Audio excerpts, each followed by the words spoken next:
But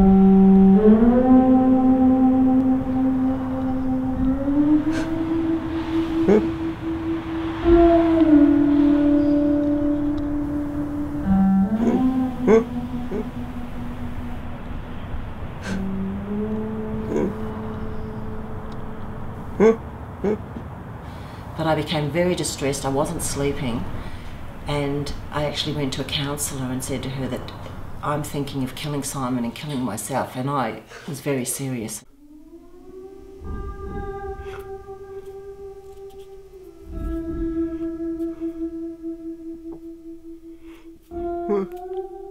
Well, Simon was born sickly to start with, and then first thing we discovered was he was deaf. So he was deaf in both ears at certain times. And then when he was about 2.5, and he wasn't doing the normal things that children do, our specialist gave him the diagnosis of having well, at the time they called it severe mental retardation. That's what was written on the assessment form. So he has an intellectual disability, and he's also autistic. And about 3 or 4 years ago, Simon developed bipolar disorder, which I think has been the worst out of all of them. So his behaviour and his whole life sort of changed upside down.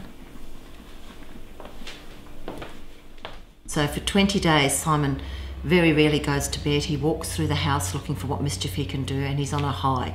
So for 20 days, my husband and I take turns in trying to stay up all night, and it's difficult because we do fall asleep. There will be 3 nights where he won't actually hit the bed at all. Do you want to go to bed?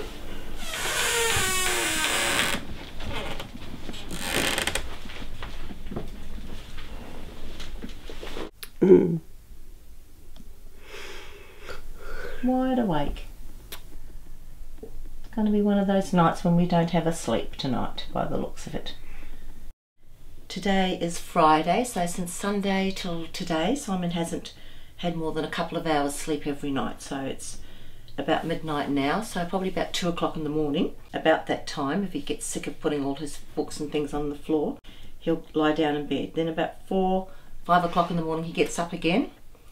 And because I can hear him, then I come and I bring him back to bed again. And then about 6:30, I give up and we get up.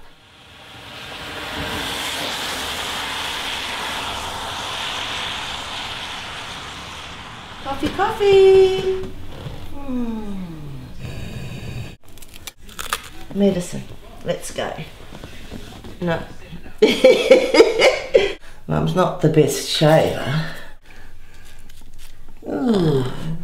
What's here? We got something happening here. A little cold sore, I think. Oh, something happening there, Simon. Oh, we put a bit of tea tree oil on it, okay? Shoes. Hang on to Mummy. Open the mouth. Come on. Okay, okay. Oh my gosh. Yeah, just a little one in case you get wet, okay? You can take it off at the school if you want to. Put your bag down. We have a big cuddle goodbye. Put your bag down. Ah, don't wipe my kiss. Don't you wipe it off. Can I kiss you? There? You're wiping my kiss? You're wiping my kiss? You don't like to wipe my kiss?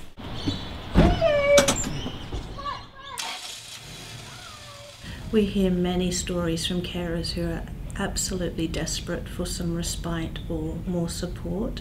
We have heard from some family carers that they do think about self-harm and suicide, and it is a growing phenomenon at the moment. There have been a couple of instances of murder-suicides in the news over the last few years, and unfortunately we are hearing people use words like, I would rather kill myself and then kill my child than leave them in this circumstance.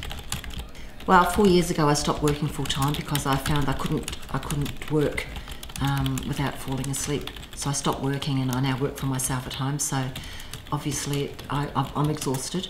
I'm not a person who sleeps during the day, so we keep going during the day. And then when you don't sleep for 2 or 3 nights, well, it does, obviously. My mental health has probably suffered a lot because there are so many people on waiting lists. And one of the problems with respite, which is a huge problem, and is that many people get to the end of their tether, many carers, so they relinquish their son or daughter, and there is no place for them, so they get put permanently into respites, which means there is less respite available for families like myself who are trying to cope with our child at home but need a couple of days, a week or a month to have a break.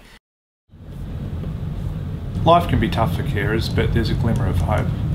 In late February, the Productivity Commission released a draft report which recommended the creation of a National Disability Insurance Scheme.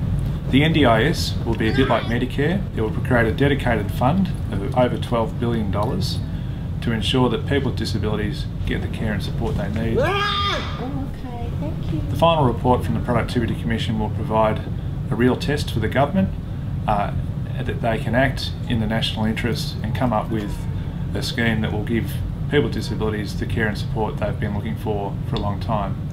I'm very pleased to be here to launch the Victorian Government's response to the Productivity Commission's draft report on disability care and support.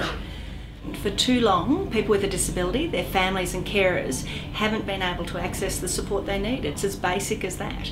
We've got a system that currently requires them to wait in a queue until money becomes available, and a National Disability Insurance Scheme would change that to becoming an entitlement, so that if you have a disability, if you're born with it or acquire it, you get access to the services you need.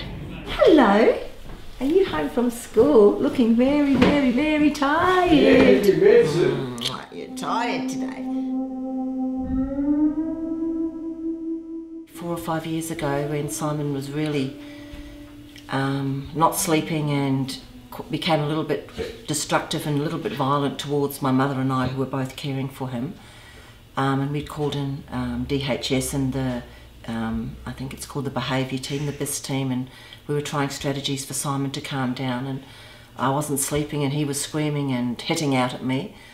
I really felt that, you know, I couldn't go on like this, but I became very distressed. I wasn't sleeping, and I actually went to a counsellor and said to her that I'm thinking of killing Simon and killing myself, and I was very serious, and she was very concerned about me, and I actually had counselling, but I was so distressed that I went to a minister's office and I said, if I don't get help, I'm actually going to kill myself.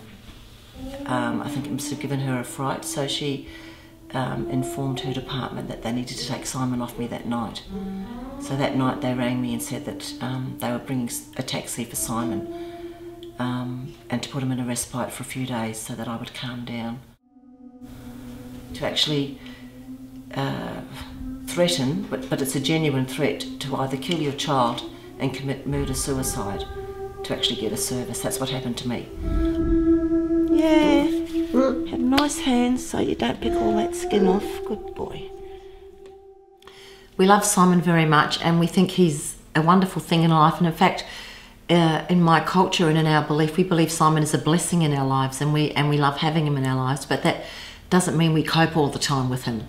When he's happy and well, we just laugh and play with him all day, and when he's angry and upset and he doesn't sleep, it breaks our hearts, to be honest. It makes our lives very hard. Hey, you might fall asleep tonight. You might fall asleep tonight.